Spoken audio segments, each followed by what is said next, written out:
कहूंगा कि आप पढ़ लीजिए, आप इन चीजों में मत पढ़िए किसने क्या किया, किसने धोखा दिया। क्या आपने कभी पूछने की कोशिश की, जो मेरे भाई 2-3 भाई कमेंट कर रहे हैं, क्या आपने पूछने की कोशिश की कि कोई जो अपने 5 साल आपको दे चुका है ना, 5 साल में जब आपके लिए कुछ नहीं किया, अब इतना बड़ा फैसला क्यों लिया उसने? कोई तो बहुत बड़ा रीजन रहा होगा ना। आपने पूछा कभी किसी से, आपने पूछा कि आप दूसरों को रेंज रोवर, डिफेंडर, स्कॉर्पियो, पंच, 2-2 फ्लैट, करोड़ों रुपए दे रहे हैं, आपने पूछा किसी से कि दूसरा टीचर कैसे रह रहा है, वहां पे क्या कर रहा है? नहीं पूछा ना। दूसरों पे आरोप प्रत्यारोप लगा लेना बहुत मुश्किल है, ठीक है, बहुत बहुत आसान है आरोप प्रत्यारोप लगाना। बेटा अपने गलमान में झांकना बहुत मुश्किल होता है, अपने आप को झांकना बड़ा मुश्किल होता है, ठीक है, अपने अंदर झांकना बड़ा मुश्किल होता है, दूसरे के ऊपर आरोप प्रत्यारोप लगा देना बड़ा मुश्किल है, बड़ा मुश्किल है, ठीक है। मैं ये नहीं कह रहा कि भैया देखिए हर किसी को ग्रोथ की आवश्यकता है, हर कोई चाहता है बढ़ना। क्या आप क्यों पढ़ रहे हो? आप भी चाह रहे हो ना अपना अपना आगे करना। क्या आपसे कुछ 1 रुपया लिया मैंने? है क्या 1 रुपया लिया? आप अगर फ्री में कोर्स करवा लेना, कर देंगे? क्या कर देंगे?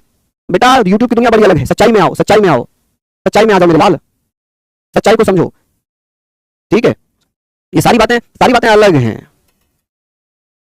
मैंने तो मना ही नहीं किया मैं पढ़ा दूंगा बैच, मैंने तो कहा था 25 जुलाई तक मैं बैच पूरा कराऊंगा, लेकिन मुझे मना कर दिया गया, नहीं अब आप मत पढ़ाइए। मैंने तो मना नहीं किया, मैंने मना नहीं किया कि भाई मैं बैच नहीं करा रहा, मैंने कहा कि मैं बैच कराऊंगा, मैं कंप्लीट कराऊंगा, लेकिन आपने ही मना कर दिया कि नहीं कराएंगे आप। इसमें मैं क्या कर सकता हूं? चलिए, हर किसी को अपना भैया ग्रोथ का अधिकार है, और हर किसी को बधुआ मजदूर थोड़ी बना के कोई रखेगा।